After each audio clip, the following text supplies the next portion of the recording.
Vient de nous rejoindre dans cette émission, je l'avais annoncé, professeur David Ekwe-Dossé, premier porte-parole du Front citoyen Togo Debout. Et Togo Debout est membre de Tournons la page à l'international. On a vu les messages la dernière fois dont tu as fait allusion tout à l'heure, Maître Raphaël Kwadi Adjaré, avec les panafricains.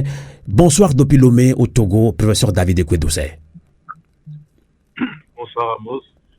Bonsoir également à Raphaël Maître Adjaré et bonsoir à tous ceux qui écoutent cette émission. D'accord. On vous attend très loin. Je pense que vous êtes en voiture. Hein?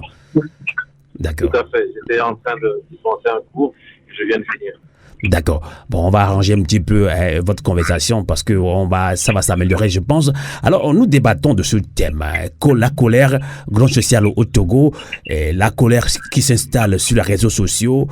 Et suite à l'arrestation du rappeur Amron, le peuple lui-même annonce une mobilisation générale pour combattre la dictature. Alors, vous êtes aussi à Lomé au Togo. Je sais que vous avez appris comme tout Togolais lambda cette mobilisation lancée par surtout des influenceurs sur les réseaux sociaux TikTok.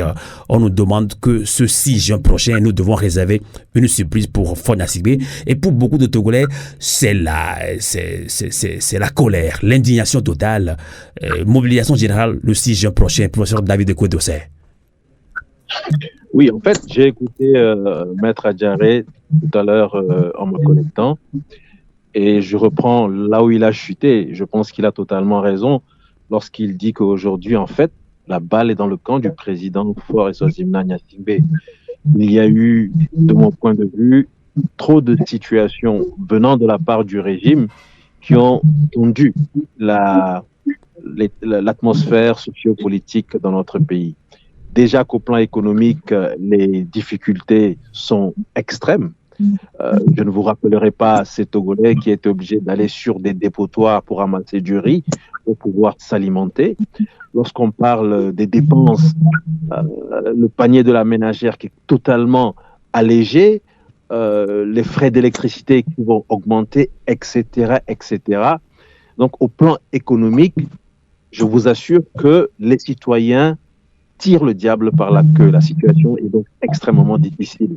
Et quand c'est comme ça, il faut, je crois, lorsqu'on gère un pays, lorsqu'on a la gouvernance d'un pays entre les mains, il faut veiller à ce que les tensions ne soient pas trop fortes au plan social ou au plan politique. Mais qu'est-ce qu'on constate aujourd'hui? C'est qu'on a le sentiment que le pouvoir veut faire un passage en force à tous les niveaux. D'abord, cette constitution illégale et illégitime, et nous avons tous suivi le processus d'adoption, de promulgation jusqu'à l'investiture, et ça n'a pas pris. Ça n'a pas pris à l'intérieur du Togo, ça n'a pas pris à l'extérieur du Togo. Souvenez-vous que le 3 mai 2025, aucun chef d'État en exercice n'a fait le déplacement de Lomé pour venir participer à ce qui devrait être une fête pour le Togo. Voilà donc ce passage en force qui se fait également au niveau de la restriction de l'espace civique avec une justice qu'on utilise comme un outil de répression. Je ne vais pas revenir sur la liste longue des détenus politiques avec cette dernière arrestation d'un artiste togolais, d'un rappeur togolais, d'un jeune togolais, donc quelqu'un auquel beaucoup de jeunes togolais s'identifient. Et donc, à force de vouloir passer en force ou au forceps dans plusieurs domaines de notre pays, de la vie sociale ou sociopolitique de notre pays, finalement, la pression est trop forte. Et ce qui fait que même des voix qui sont des voix modérées sont obligées de prendre la parole pour dire mais il faut mettre balle à terre. Vous n'êtes pas en train de mener des animaux. Ce sont des êtres humains. Vous ne pouvez pas tous les jours, nous en faire baver en pensant que les gens vont tout le temps accepter. Donc, le professeur David Ekwe-Dossé, pour vous, l'arrestation de Amron est une arrestation de trop. Mais c'est sûr que c'est quelque chose d'excessif. Déjà que Affectio, tout le monde l'a dit, comment est-ce qu'on peut arrêter quelqu'un parce que tout simplement cette personne a écrit un poème?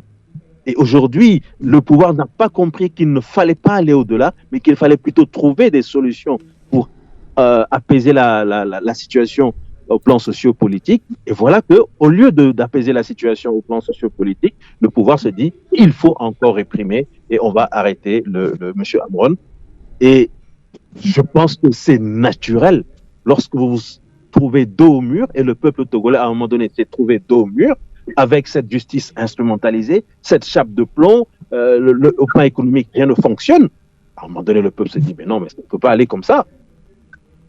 Ça ne peut plus aller comme ça. Il faut prendre ses responsabilités. Et nous sommes en train d'aller vers cette situation. J'espère simplement que ceux qui nous dirigent sont suffisamment conscients, sont suffisamment amoureux de ce pays qu'est le nôtre pour se dire qu'il faut très rapidement apporter des solutions pour que les choses n'aillent pas plus loin.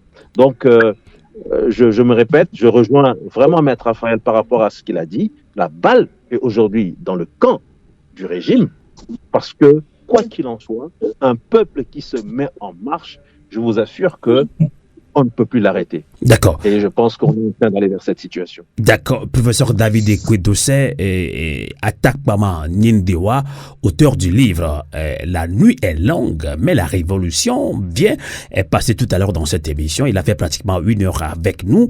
Alors, est-ce qu'il a prédit cette situation? Vous êtes aussi très proche de la population togolaise, puisque vous êtes membre de la société civile. Togo Debout est très connu au Togo comme dans la sous-région ouest africaine. Alors là, finalement, c'est le ras-le-bol total, la colère s'intensifie sur les réseaux sociaux. Et là, ce n'est plus vous, et hommes politiques qui, sans langue de bois, n'arrivez plus à mobiliser comme il faut. Et là, finalement, le peuple lui-même lance sa propre mobilisation. Est-ce que ça change la donne? Ça va dans le sens de ce que nous avons toujours souhaité. Souvenez-vous que nous avons pu organiser récemment 2 meetings qui ont satisfait les organisateurs que nous étions, puisque ça nous a permis de voir que, en dépit de tout ce que les gens disaient, le peuple est découragé, le peuple est démobilisé, il y avait un début de quelque chose, un vrai frémissement, et beaucoup nous ont interpellés en nous disant, nous ne voulons plus de meetings, cette fois-ci, nous voulons une grande manifestation de rue, nous voulons une marche, il faut que la prochaine activité soit une marche. Et voilà, dans cette période où nous étions dans la réflexion, qu'est-ce qu'on fait? Puisqu'en juin, il est prévu effectivement qu'on puisse organiser quelque chose. Qu'est-ce qu'on fait? Voilà le pouvoir qui continue de serrer les boulons. Monsieur Amron qui est arrêté. Et bien sûr, je pense que c'est la goutte d'eau qui fera déborder le vase. Et aujourd'hui, cet appel à l'éveil de la jeunesse, parce que c'est le même message que tous les acteurs sociopolitiques, qu'ils soient au Togo, qu'ils soient dans la diaspora, ont toujours lancé. Il faut que la jeunesse prenne ses responsabilités. Dans tous les pays où les peuples se sont libérés, c'est la jeunesse qui a pris les devants. Ce ne sont pas les hommes politiques. Eux, ils ne sont que des gens qui peuvent impulser, éveiller les consciences, faire passer un message. Mais quand le message prend, c'est la jeunesse qui prend ses responsabilités. Et aujourd'hui, on a le sentiment que cette jeunesse veut prendre ses responsabilités et donc on ne peut que l'encourager. Vous savez, souvent, l'étincelle, elle provient de quelque chose qui peut sembler anodin. Souvenez-vous je pense qu'il s'appelait Mohamed Bouazizi en Tunisie. Souvenez-vous de ce jeune il était quoi? Un simple vendeur, je crois, de légumes. Quelqu'un excusez-moi du terme, entre guillemets, insignifiant dans la société. Mais il s'est dit, mais quel est ce pouvoir qui nous opprime autant et que ce monsieur s'est immolé? On a vu ce geste, ce qu'il a pu entraîner. Et donc, parfois, on a l'impression que les dirigeants sont dans une bulle et qu'ils sont totalement déconnectés du sol et qu'ils pensent qu'ils peuvent tout se permettre. Et parfois, moi, je fais une analogie. Je ne sais pas si vous avez déjà élevé des poules, mon cher Amos, mais j'ai l'impression que parfois, les dirigeants se disent qu'ils ont un élevage de poules et qu'ils n'ont pas une nation à diriger. C'est-à-dire que quand vous élevez des poules, les poules sont là à un moment donné, elles ont faim, elles caquettent. Vous venez, vous jetez une poignée de maïs, les poules se calment. Et donc, on a le sentiment que parfois, c'est ce que les gens qui nous dirigent pensent. Le peuple est en train de crier, ils ont arrêté des gens, ils sont en train de manifester, ils ne sont pas contents. Qu'est-ce qu'on fait? Bon, on sort un document disant que les ministres qui ont des villas secondaires, finalement, paieront eux-mêmes leur électricité. Et on pense que ce sont avec des choses comme ça que les gens vont finalement se calmer et puis ils pourront continuer à diriger le pays comme ils veulent. Non, les Togolais veulent cette fois-ci une vraie souveraineté pour le peuple, du respect pour le peuple. Les Togolais veulent que lorsqu'il y a des ressources dans ce pays, que ces ressources servent à régler leurs problèmes de santé, de nourriture, d'éducation, etc., etc. Mais aujourd'hui, il est clair que la corruption systémique qui a été mise en place, elle sert beaucoup plus les intérêts de quelques-uns. C'est une évidence. Il suffit simplement de voir ce que Mme Nyakade a décrit. Il suffit simplement d'aller sur Internet et de voir quel est l'indice de perception de la corruption par rapport au Togo. Et ce qu'on trouve, c'est inadmissible. On a l'impression que pendant 20 ans, on n'a fait aucun effort pour mettre fin à la prévarication. On n'a fait aucun effort pour mettre fin au braquage des ressources. Alors que s'il y a vraiment la volonté, on peut y parvenir. Et l'exemple, c'est le Bénin. Quand le Togo n'avance pas, comment est-ce qu'en moins de 2 mandats, M. Talon, lui, arrive à faire de vrais bons qualitatifs en matière de lutte contre la corruption? Donc, ça veut dire qu'il y a un manque de volonté. Et si pendant 20 ans, vous n'avez pas été en mesure de mettre votre pays sur les rails, d'aider ce pays à avancer, de faire de ce pays un pays émergent, je vous en prie, ce n'est pas en venant imposer une 5e République, en annonçant n'importe quoi, n'importe comment, que vous allez penser que le peuple va vous suivre. Et quand vous n'avez pas l'adhésion populaire, vous n'y arriverez jamais. Tout à fait. Que le président Yassine comprenne que ce n'est même pas par rapport à lui-même, mais il y a une nation qui est en jeu, c'est la nation togolaise. Je suis togolais, j'aime mon pays. Et s'il a encore cette fibre d'amour pour son pays, cette fibre patriotique, je lui demande d'arrêter d'écouter peut-être des mauvais conseillers et de se dire qu'est-ce que je peux faire pour que mon pays ne s'embrase pas? Qu'est-ce que je peux faire pour que cette tension... Vous avez rappelé bien sûr cette vidéo dans laquelle nous avons vu cette Ghanéenne faire des recommandations, mais qui sont tellement logiques. Lorsqu'on gère un pays, on ne veut pas qu'il y ait le chaos. On veut que les gens vivent dans la paix, voilà, dans la solidarité, dans l'amour, dans la fraternité, etc., etc. Le peu de ressources qu'il y a, qu'on puisse le partager de façon équitable, et je vous assure que ça peut marcher. Et donc, voilà, s'il veut que ça marche, c'est ce qu'il doit faire. Mais s'il pense que c'est en tapant sur les gens, en enfermant les gens, en interdisant ceci ou cela, que ça va marcher, il se trompe. À un moment donné, le mouton combat. Lorsqu'à un moment donné, il a le dos au mur, ce mouton charge. Et c'est ce qui risque d'arriver. D'accord. Professeur Doucet, je comprends. On sent une colère dans vos développements et c'est cette même colère qui anime beaucoup de Togolais, surtout maintenant sur les réseaux sociaux. Je l'ai dit tantôt, des blogueurs sont rentrés dans la danse de soulèvement populaire, de mobilisation générale. Alors là, il y a des Togolais qui nous posent des questions. Là, les leaders politiques, vous de la société civile, vous ne parlez pas de ce 6 juin prochain, parce que c'est pas vous qui l'avez lancé, c'est le peuple lui-même, c'est clair. Alors finalement, il y a des leaders d'opinion qui estiment que oui, si vous ne vous prononcez pas sur le 6 juin prochain, est-ce que vous avez peur qu'on vous taxe de récupérer ce soulèvement populaire?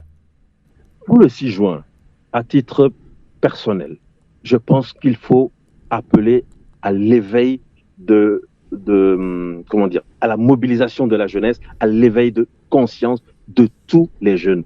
Le 6 juin peut constituer un début en termes de remobilisation citoyenne générale pour que nous puissions faire aboutir cette lutte qui n'a que trop duré. Le Front citoyen Togo Debout a sorti une déclaration aujourd'hui et dans cette déclaration, nous demandons à ce que l'engagement soit au maximum et que la jeunesse prenne désormais ses responsabilités. Mais vous l'avez dit, il ne s'agit pas de se mettre dans une posture de vouloir récupérer quoi que ce soit. Si le peuple a décidé de prendre ses responsabilités d'une manière ou d'une autre, il faut appeler à ce que cette prise de responsabilité se fasse au mieux, se fasse avec un engagement résolu de tout un chacun, mais il ne s'agit pas de tirer la couverture à soi. Et donc, je ne sais pas ce qui peut être fait, en tout cas en termes de reproches aux acteurs de la société civile que nous sommes, lorsque nous appelons à ce que l'engagement soit total et vraiment immense à partir du 6 juin, et que cela ne s'arrête pas au 6 juin. C'est ce qui est important à mon avis. Vous savez, personne ne peut prédire ce qui va se passer le 6 juin. Si les choses n'aboutissent pas le 6 juin, il ne faut surtout pas que l'engagement et la détermination faiblissent. En tout cas, les jeunes sont déterminés quand même. Ils sont très déterminés. Si vous suivez bien les réseaux sociaux... Oui, je sais bien. Mais espérons qu'à partir du 6 juin, on puisse construire cette détermination nécessaire à la remobilisation qui va nous permettre d'aboutir et de mettre fin définitivement à ce système qui n'arrange finalement pas le Togo. Merci. Donc voilà, moi ma prière pour que les choses commencent à prendre, et même si le 6 juin les choses n'aboutissent pas, que l'on ne baisse pas les bras, qu'on puisse continuer à répondre aux différents appels, puisqu'il y aura d'autres appels de la société civile, des partis politiques. Et permettez aussi que j'ajoute ceci. Je pense que cette période où on stigmatise soit des partis politiques, soit des organisations de la société civile, soit des personnalités, cette période doit rester derrière nous. Si vous lisez la déclaration que nous avons sortie aujourd'hui, nous avons dit qu'il faut arrêter ce genre d'attitude que je trouve personnellement totalement puéril et contre-productif. Aujourd'hui, nous avons besoin de tout le monde. Est-ce que vous pensez que lorsque un parti politique dispose de militants et qu'il a la possibilité de mettre ces militants à la disposition de la mobilisation et de la lutte, il faut mettre de côté tout simplement ces militants parce qu'ils sont d'un parti politique? Mais non, ce sont des citoyens avant tout. Nous avons besoin de tout le monde. Je le répète, parce que j'ai déjà commencé à entendre ce genre de message, où on commence encore à stigmatiser des gens parce qu'on estime que c'est les partis politiques. Mais n'oublions pas que 2017 et 2018, ce sont les partis politiques qui ont commencé la manœuvre. Ce sont les partis politiques qui ont mis les gens dans la rue.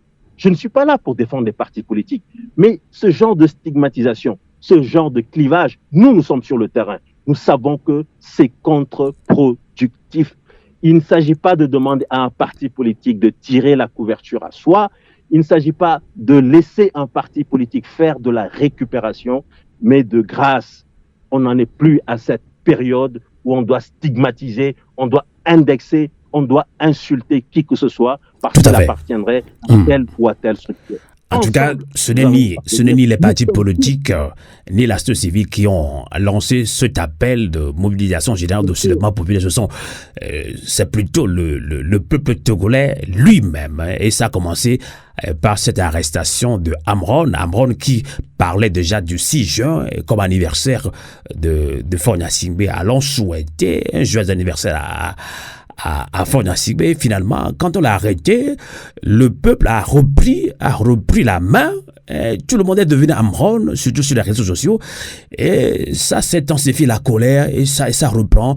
On ne demande plus la libération d'Amron, d'Afesio, de tous les prisonniers, mais on demande le départ de Faure Gnassingbé par une mobilisation générale. C'est ce que dit le peuple togolais, surtout sur les réseaux sociaux. C'est ce que nous lisons en tant qu'hommes des médias. Alors, professeur David Ekodosé, pour conclure également avec vous, vous pouvez également réagir sur le dernier message des évêques du Togo.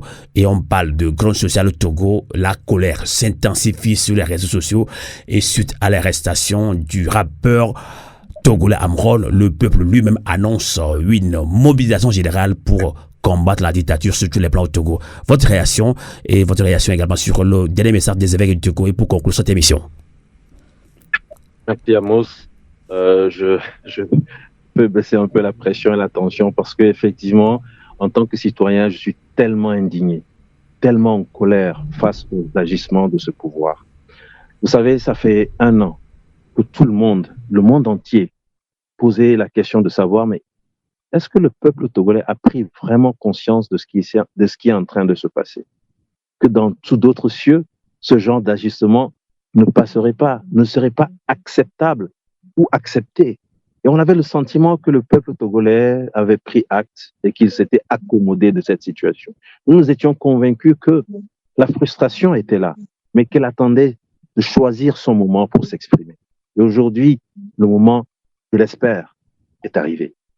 Et j'espère que ce message est bien compris par ceux qui dirigent le Togo. J'espère qu'ils ont pris la bonne mesure de la situation. Et j'espère que, enfin, ils vont comprendre que si, par exemple, les évêques ont décidé de s'exprimer, les évêques, ce sont des voix modérées, ce sont des gens qui ne sont pas jusqu'au boutiste, ce ne sont pas des gens qui sont des radicaux. Mais lorsque vous lisez le document qu'ils ont écrit, comme Raphaël l'a dit, ils ont vraiment tiré sur la sonnette d'alarme.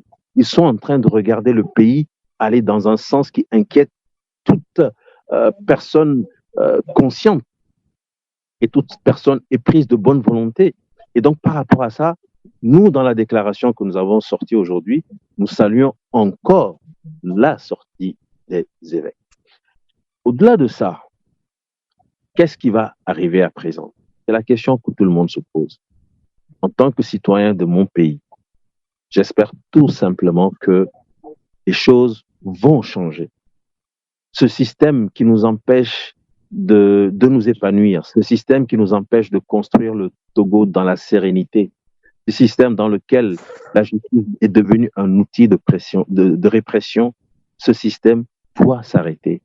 Ce sont des êtres humains que l'on conduit, ce ne sont pas des animaux.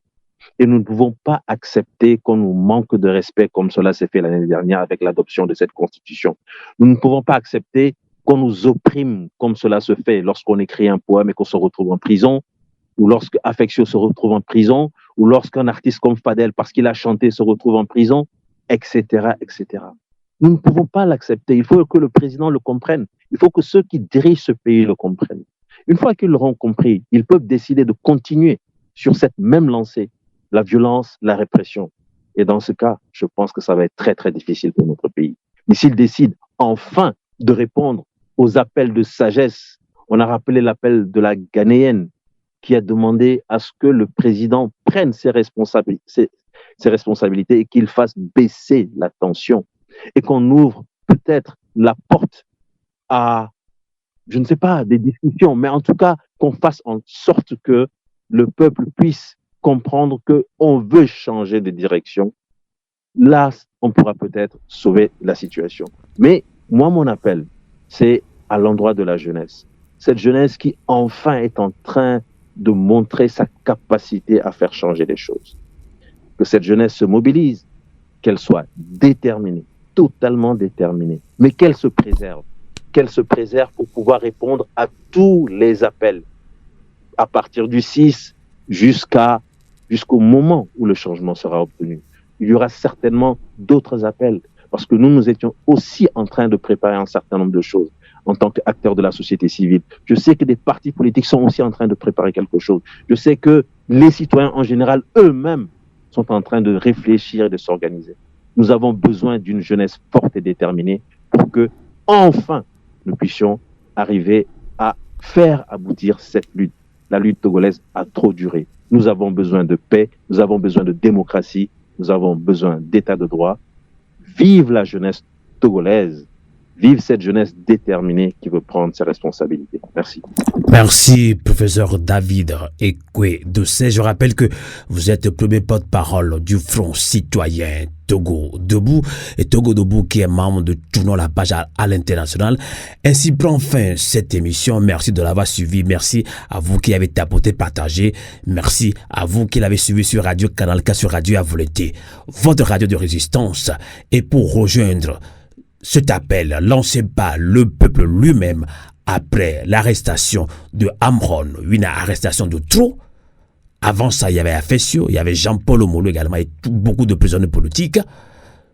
Pour rejoindre cette mobilisation générale, nous nous rappelons cette citation de Feu Thomas Sankara. Il a dit ceci: l'esclave qui n'est pas capable d'assumer sa révolte, je répète, l'esclave qui n'est pas capable d'assumer sa révolte ne mérite pas que l'on s'apitoie sur son sort. Cet esclave répondra seul de son malheur s'il se fait des illusions sur la condescendance d'un maître suspect qui prétend l'affranchir. Et Thomas Sankara renchérit en disant que seule la lutte libère. Et c'est ce que le peuple togolais maintenant a décidé de lutter et libérer le Togo. Bonsoir, Avolete, Kokole, Tetinta. Radio Avolete, l'esprit patriotique.